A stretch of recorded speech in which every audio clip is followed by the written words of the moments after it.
Hello guys! Ako is Christine, ang inahan sa upat kabakti. For today's voice over flower, padulong Migbaybay City ani kay manimbami sa pampunan. Another first time ni nga mahitabo sa amo ang family. Last manggod na mungan ni Tonton kay kami pa tutulo ni Tina. Baby pa kaayo to siya unya nagmotor rasad mi ato. Dugay na lagi mi sigig plano ni Tonton nga mga nimi sa pampunan kanang kompleto gyud mi ba. Unsaon nga permente man intaw mi apikis kwarta, apiki pag naong, apiki pag yung kwarta.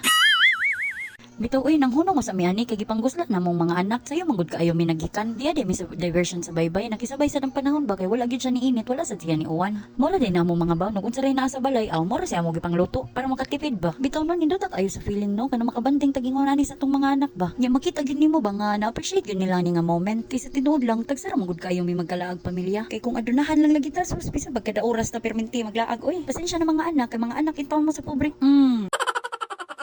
Ako agad ng video kay para ikada ko nila makakita sila ani nga moment. Salin pa magyud ni sa piyesta gahapon oh.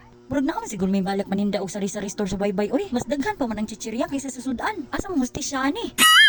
Dessert na yun after kaon. Pagkahuman na mo kaon, ibiyahin na sa bay padong ato sa pumpunan. Diversion may agi kay mas duol man kuno ingon sila. O di ba naabot dayon may mo pagani pag-abot na mas diversion, naabot dayon mis pumpunan. Bitaw uy dako hid ko pasalamat ba nga safe pagid may nga nakaabot diri ah. Another finally, kompleto na sad mi nga nakaanhin. Sige na magubalik-balik diri ah pero dili sila ako kauban. Sakto pagid kayo pag anhin na mo ba nga nakaabot pagid mi sa misa. Unya diri na lang sad mi nagtindog sa kilid kay para ini kahuman sa misa diretso na lang pud mig linya. Kanang feeling ba nga magsige kag tutops ni Senior San Antonio di Padua kay manglimbaut gid akong balibo. Ingon ana gid siguro no kung grabe kayo kakabilib ani nga Santos. And syempre dili gid na mawala nga modagkot usa ta usa ta manguli kay iampo nato tanan ang angay iampo. Human na day mi ani tanan ang mga bata ni hangyo nga mopalit kuno sila taho. Gipatumanan na lang sa dintaon sa amahan kay basig igada ko ani nila red horse na pangayoon ani nila.